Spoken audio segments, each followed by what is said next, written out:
Bethesda just released its first Inside the Vault article of 2022. This breaks a nearly month-long silence. That silence caused many in the community to worry about the future of Fallout 76. Some had gone even to the extent of making wild claims. Now, we finally have some news concerning the future. So let's begin.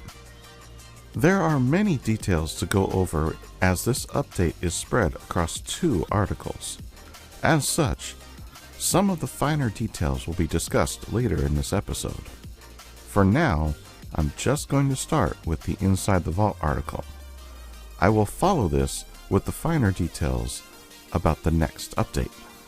The article starts off by telling us they have been hard at work making final preparations to reopen the public test server for the next major update, which is titled Invaders from Beyond. This is very reassuring to hear.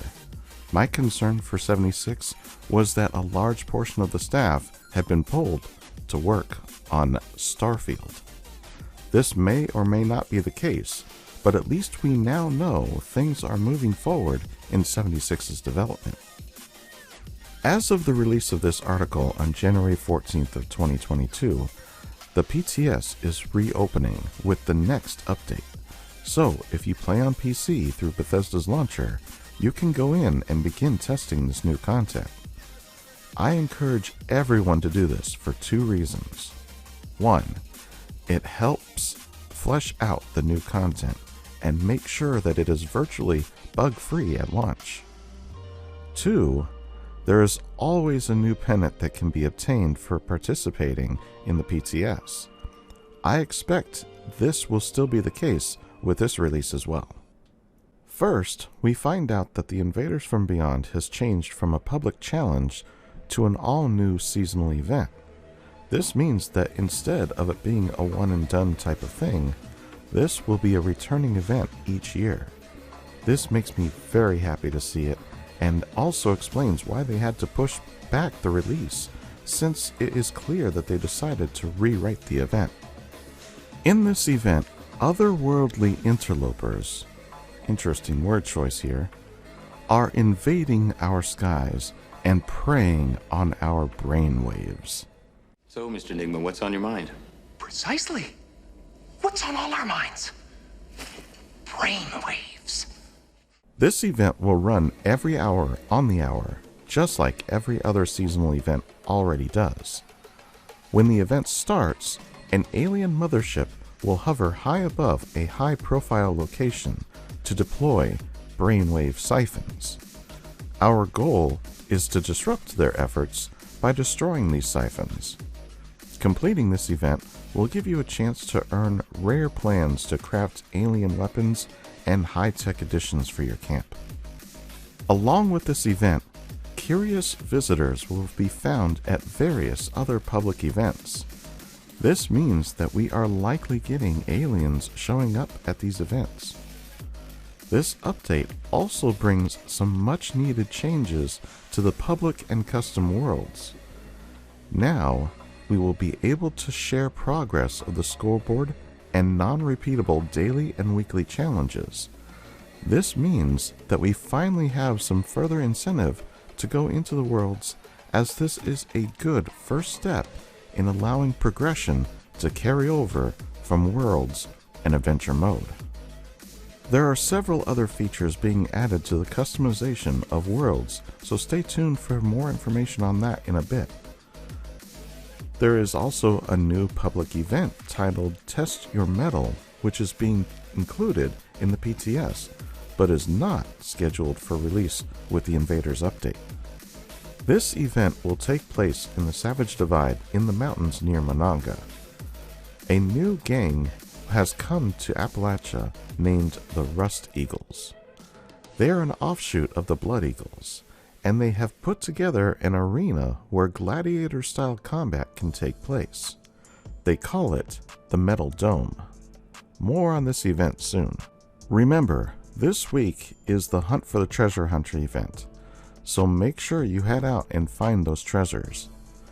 This event ends on Monday the 17th. Now, let's dive into the details for the public test server.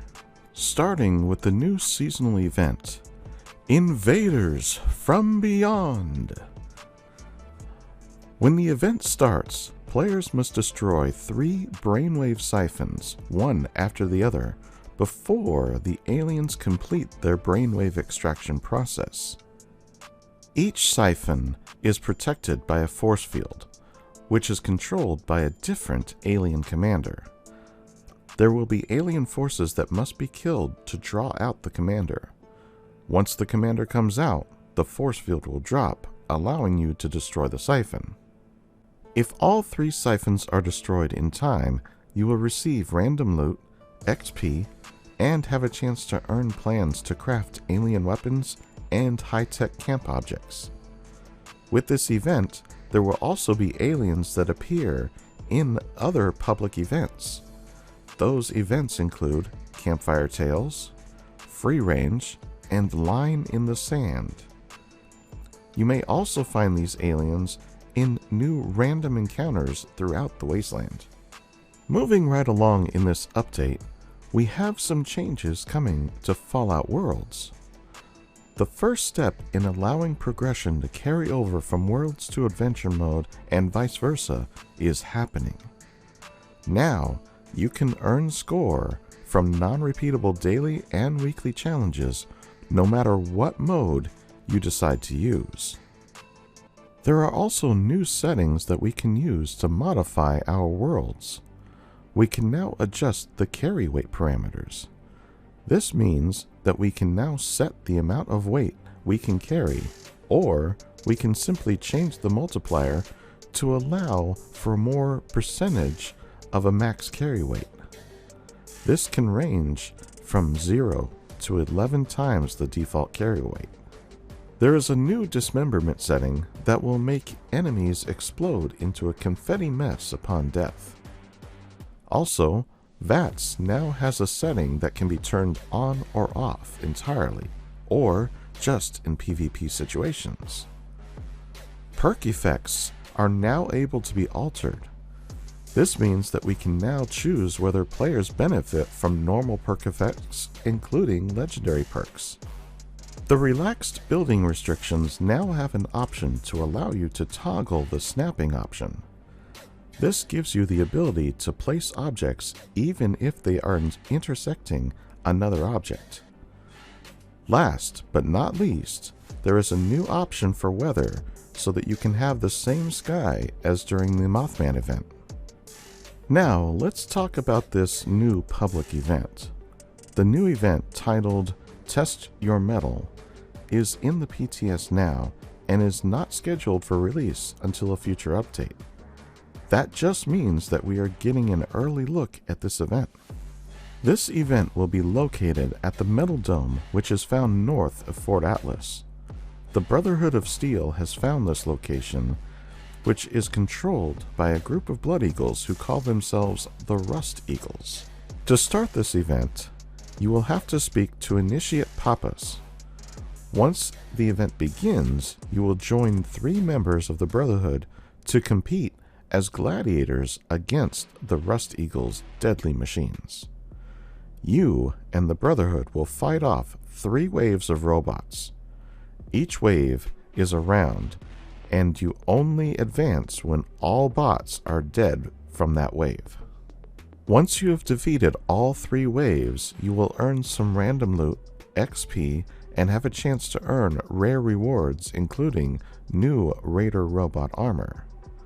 The more members of your team that survive, the better the rewards. Other improvements include a buildable pirate radio for your camp.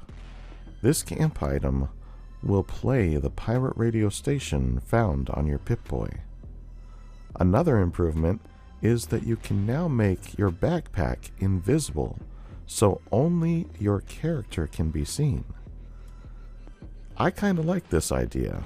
While I do like the backpacks, I prefer to get the bonuses without having to see the backpack, as it can be distracting at times. Last on the list of improvements is Stimpacks. Stimpacks are getting some adjustments. First, The weight of Stimpacks and the diluted variant are being reduced by 25%, as are the prices by the same amount. Medical vending machines are also getting an increase to the number of Stimpacks that can be purchased. With that, we have come to the end of this Fallout 76 news update. Let me know what you think about the news in the comments below. If you enjoyed this episode, give it a like, subscribe if you still haven't, and share this with your friends. It truly helps the channel, and I appreciate you all. As always, I'm just glad you stopped by, and I'll see you in the next one.